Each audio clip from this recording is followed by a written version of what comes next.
ओम नमः शिवाय। राधे राधे। आइए सुनते हैं मंगला गौरी व्रत कथा। ईश्वर बोले, हे सनत कुमार, अब मैं अति उत्तम भौम व्रत का वर्णन करूंगा, जिसके अनुष्ठान करने मात्र से वैधव्य नहीं होता है। विवाह होने के पश्चात 5 वर्षों तक यह व्रत करना चाहिए। इसका नाम मंगला गौरी व्रत है। यह पापों का नाश करने वाला है। विवाह के पश्चात प्रथम श्रावण शुक्ल पक्ष में पहले मंगलवार को यह व्रत आरंभ करना चाहिए। केले के खंभों से सुशोभित एक पुष्पमंडल बनाना चाहिए और उसे अनेक प्रकार के फलों तथा रेशमी वस्त्रों से सजाना चाहिए। उस मंडप में अपने सामर्थ्य के अनुसार देवी की सुवर्णमयी अथवा अन्य धातु की बनी प्रतिमा स्थापित करनी चाहिए। उस प्रतिमा को 16 उपचारों से, 16 दुर्वा दलों से, 16 चावलों से तथा 16 चने की दालों से मंगला गौरी नामक देवी की पूजा अर्चना करनी चाहिए और 16 बत्तियों से 16 दीप जलाने चाहिए। दही तथा भात का नैवेद्य भक्ति पूर्वक अर्पित करना चाहिए। देवी के पास ही पत्थर की सिल तथा लोढ़ा स्थापित करना चाहिए। 5 वर्ष तक इस प्रकार से करने के पश्चात उद्यापन करना चाहिए। माता को वायन प्रदान करना चाहिए, जिसकी विधि आप सुनिए। अपने सामर्थ्य अनुसार एक पल ब्राह्मण सुवर्ण की अथवा उसके आधे प्रमाण की अथवा उससे भी आधे प्रमाण की मंगला गौरी की प्रतिमा निर्मित करनी चाहिए। अपनी शक्ति के अनुसार स्वर्ण आदि के बने तंडुल पूरित पात्र पर वस्त्र तथा रमणीय कंचु की ओढ़नी रखकर उन दोनों के ऊपर देवी की प्रतिमा स्थापित करनी चाहिए। पास में चांदी से निर्मित सील तथा लोढ़ा रखकर माता को वायन प्रदान करना चाहिए। इसके बाद 16 सुवासिनियों को प्रयत्नपूर्वक भोजन कराना चाहिए। हे विप्र, इस विधि से व्रत करने पर 7 जन्मों तक सौभाग्य बना रहता है और पुत्र पौत्र आदि के साथ संपदा विद्यमान रहती है। सनत कुमार बोले, सर्वप्रथम इस व्रत को किसने किया था और किसको इसका फल प्राप्त हुआ? हे शंभो, जिस तरह से मुझे इसके प्रति निष्ठा हो जाए, कृपा करके वैसे ही बताएं। ईश्वर बोले, हे सनत कुमार, पूर्व काल में कुरु देश में श्रुत कीर्ति नामक एक विद्यमान कीर्तिशाली शत्रुओं का नाश करने वाला 64 कलाओं का ज्ञाता तथा धनुर्विद्या में कुशल राजा हुआ था। पुत्र के अतिरिक्त अन्य सभी चीजें उस राजा के पास थी। अतः वह राजा संतान के विषय में अत्यंत चिंतित हुआ और जब ध्यान पूर्वक देवी की आराधना करने लगा, तब उसकी कठोर तपस्या से देवी प्रसन्न हो गई और उससे यह वचन बोली, हे सुव्रत, वर मांगो। श्रुत कीर्ति बोला, हे देवी, यदि आप मुझ पर प्रसन्न हैं तो मुझे सुंदर पुत्र दीजिए। हे देवी, आपकी कृपा से अन्य किसी भी वस्तु का अभाव नहीं है। उसका यह वचन सुनकर पवित्र मुस्कान वाली देवी ने कहा, हे राजन, तुमने अत्यंत दुर्लभ वर मांगा है, फिर भी कृपावश मैं तुम्हें अवश्य दूंगी। किंतु हे राजेंद्र, सुनिए, यदि परम गुणी पुत्र चाहते हैं तो वह केवल 16 वर्ष तक जीवित रहेगा और यदि रूप तथा विद्या से विहीन पुत्र चाहते हैं तो दीर्घजीवी होगा। देवी का यह वचन सुनकर राजा चिंतित हो उठा और पुनः अपनी पत्नी से परामर्श करके उसने गुणवान तथा सभी शुभ लक्षणों से संपन्न 16 वर्ष की आयु वाला पुत्र मांगा।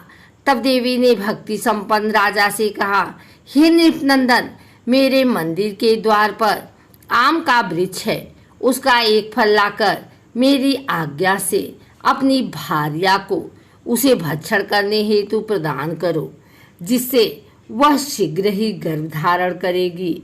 इसमें संदेह नहीं है। प्रसन्न होकर राजा ने वैसा ही किया और उसकी पत्नी ने गर्भ धारण कर लिया। 10वें महीने में उसने देवतुल्य सुंदर पुत्र को जन्म दिया। तब हर्ष तथा शोक से युक्त राजा ने बालक का जातकर्म आदि संस्कार किया और शिव का स्मरण करते हुए उसका नाम चिरायु रखा। इसके बाद पुत्र के 16 वर्ष के होने पर पत्नी सहित राजा चिंता में पड़ गए और वे विचार करने लगे कि यह पुत्र बड़े कष्ट से प्राप्त हुआ है और मैं इसकी दुखद मृत्यु अपने ही सामने कैसे देख सकूंगा। विचार करके राजा ने पुत्र को उसके मामा के साथ काशी भेज दिया।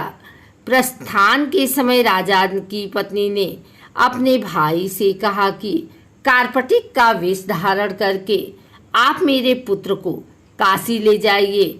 मैंने भगवान मृत्युंजय से पूर्व में पुत्र के लिए प्रार्थना की थी और कहा था कि हे विश्वेश्वर, आप जगतपति की यात्रा के लिए मैं उस पुत्र को अवश्य भेजूंगी। अतः आप मेरे पुत्र को आज ही ले जाइए और सावधानी पूर्वक इसकी रक्षा कीजिएगा। अपनी बहन की यह बात सुनकर भांजे के साथ वह चल पड़ा।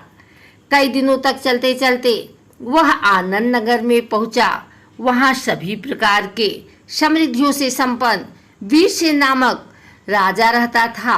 उस राजा की एक सर्वलक्षण संपन्न युवावस्था प्राप्त मनोहर तथा रूप लावण्यमयी मंगल गौरी नामक कन्या थी। सभी उपमानों को तुच्छ करके सौंदर्य अभिवृद्धि को प्राप्त कर वह कन्या किसी समय सखियों के साथ नगर के उपवन में क्रीड़ा करने के लिए गई हुई थी। उसी समय वह चिरायु तथा उसका मामा वे दोनों भी वहां पहुंच गए और उन कन्याओं को देखने की लालसा से वहीं विश्राम करने लगे। इसी बीच विनोद पूर्वक क्रीड़ा करती हुई उन कन्याओं में से किसी एक ने कुपित होकर राजकुमारी को रांडा कहा। यह कुवचन कह दिया। तब उस अशुभ वचन को सुनकर राजकुमारी ने कहा, तुम अनुचित बात क्यों बोल रही हो? मेरे कुल में तो इस प्रकार की कोई नहीं है। मंगला गौरी की कृपा से तथा उनके व्रत के प्रभाव से विवाह के समय जिसके सर पर मेरे हाथ से अक्षत पड़ेंगे, हे सखी, वह यदि अल्पायु वाला होगा तो भी चिरंजीवी हो जाएगा। इसके बाद वह सभी कन्याएं अपने अपने घर चली गई।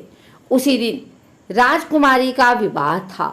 वह ब्राह्मण देश के दृढ़धर्मा नामक राजा के सुकेतु नाम वाले पुत्र के साथ उसका विवाह निश्चित किया गया था।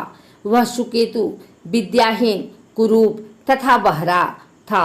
तब सुकेतु के साथ आए हुए उन लोगों ने विचार किया कि इस समय कोई दूसरा श्रेष्ठ वर ले जाना चाहिए और विवाह संपन्न हो जाने के बाद वहां सुकेतु पहुंच जाए।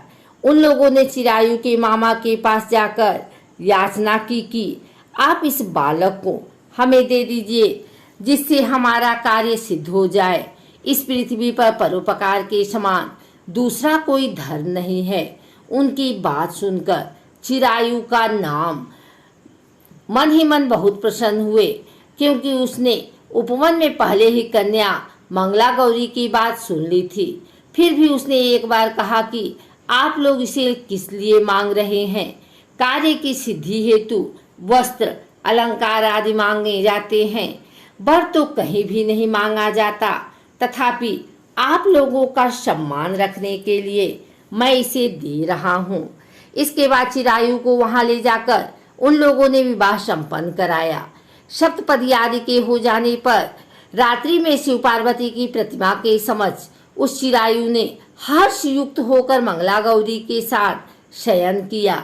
उसी दिन चिरायु के 16 वर्ष पूर्ण हो चुके थे और अर्धरात्रि में साक्षात काल स्वरूप वहां आ गए। इसी बीच संयोगवश राजकुमारी जाग गई। उसने उस महासर्प को वहां देखा और वह भय से व्याकुल होकर कांपने लगी। तभी उस कन्या ने धैर्य धारण कर 16 उपचारों से सर्प की पूजा की और पीने के लिए उसे दूध दिया।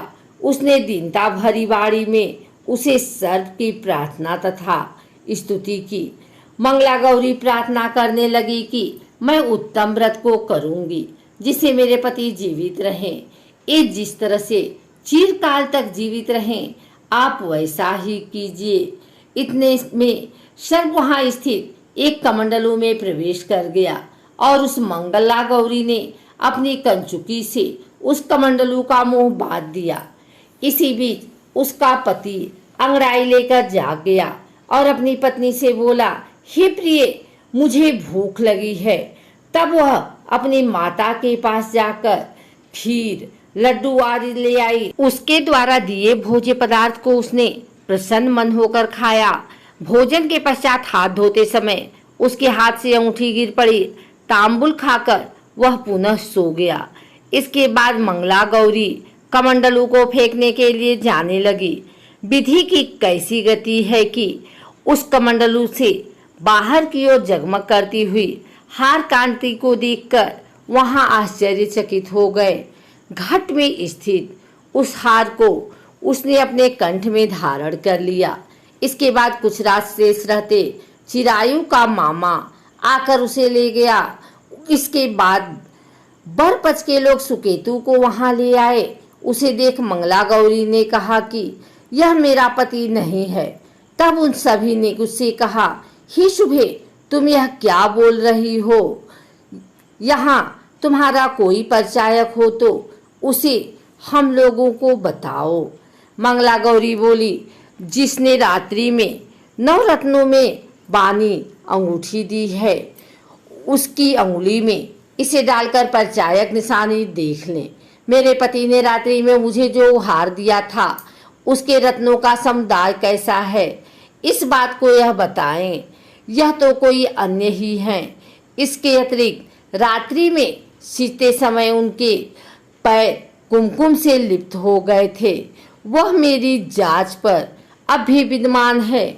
उसे आप लोग शीघ्र देख रहे हैं। साथ ही रात में परस्पर भाषण तथा भोजन आदि जो कुछ किया गया था उसे भी यह बता दे। तब यह निश्चय ही मेरा पति है। इस प्रकार उसका वचन सुनकर सभी ठीक है कहने लगे। जब एक भी बात ना मिली तब सुकेतु को उसका पति होने से निषिद्ध कर दिया और वर पक्ष वाले जिस तरह से आए थे उसी तरह से चले गए। उसके बाद अपने वंश को बढ़ाने वाले महान यश से संपन्न तथा परम मनस्वी मंगला गौरी के पिता ने अन्य पान आदि का शस्त्र चलाया। उन्होंने बट वृक्ष का तुरंत वृतांत कानो कान सुना लिया और संकल्प स्वरूप कुरूप होने के कारण लोगों के द्वारा किसी अन्य को वर के रूप में आदरपूर्वक लगा लाया गया तथा उन्होंने अपनी कन्या को पर्दे के भीतर बिठा दिया। उसके बाद 1 वर्ष बीतने पर यात्रा करने चिरायु अपने मामा के साथ यहाँ देखने आया कि विवाह के बाद वहाँ क्या हुआ। तब उसे गवाच के भीतर से देखकर यह मंगला गौरी अत्यंत प्रसन्न हुई और माता पिता से बोली कि मेरे पति आ गए हैं। राजा ने अपने गुरुजनों को बुलाकर पूर्व में कहे गए सभी परिचायकों को निशानी को देखकर मंद मुस्कान वाली अपनी कन्या चिरायु को सौंप दी। राजा ने शिष्ट जनों को साथ लेकर विवाह का उत्सव मनाया। इसके बाद राजा वीरसेन ने वस्त्र आभूषण आदि सेना, घोड़े, रथ और अन्य भी बहुत सी सामग्रियां देकर उन्हें विदा किया। उसके बाद कुल को आनंदित करने वाला वह चिरायु पत्नी तथा मामा के साथ लेकर सेना के साथ अपने नगर पहुंचा। लोगों के मुख से उसे आया हुआ सुनकर उसके माता पिता को विश्वास नहीं हुआ। उन्होंने सोचा कि प्रारब्ध अन्यथा कैसा हो सकता है। इतने में वह अपने माता पिता के पास आ गया और स्नेह से परिपूर्ण हो चिरायु भक्तिपूर्वक उनके चरणों में गिर पड़ा। तब अपने पुत्र का मस्तक सूंघकर उन दोनों ने परम आनंद प्राप्त किया। पुत्र वधू मंगला गौरी ने भी सास ससुर को प्रणाम किया। तब सास उसे अपनी गोद में बिठाकर वृतांत शीघ्रतापूर्वक पूछने लगी। हे महामुने, तब पुत्र वधू ने भी मंगला गौरी के उत्तम व्रत महात्म्य तथा जो कुछ घटित हुआ था वह सब वृतांत बताया। हे सनत कुमार, मैंने आपसे इस मंगला गौरी व्रत का वर्णन नहीं किया है। दिया जो कोई भी इसका श्रवण करता है अथवा जो इसे कहता है उसके सभी मनोरथ पूर्ण हो जाते हैं, इसमें संदेह नहीं है। सूत जी बोले, हे ऋषियों, इस प्रकार शिव जी ने मुस्कुरा करके मंगला गौरी व्रत बताया और उन्होंने सभी कार्यों को पूर्ण करने के लिए कहा। यह सुनकर महान आनंद प्राप्त हुआ।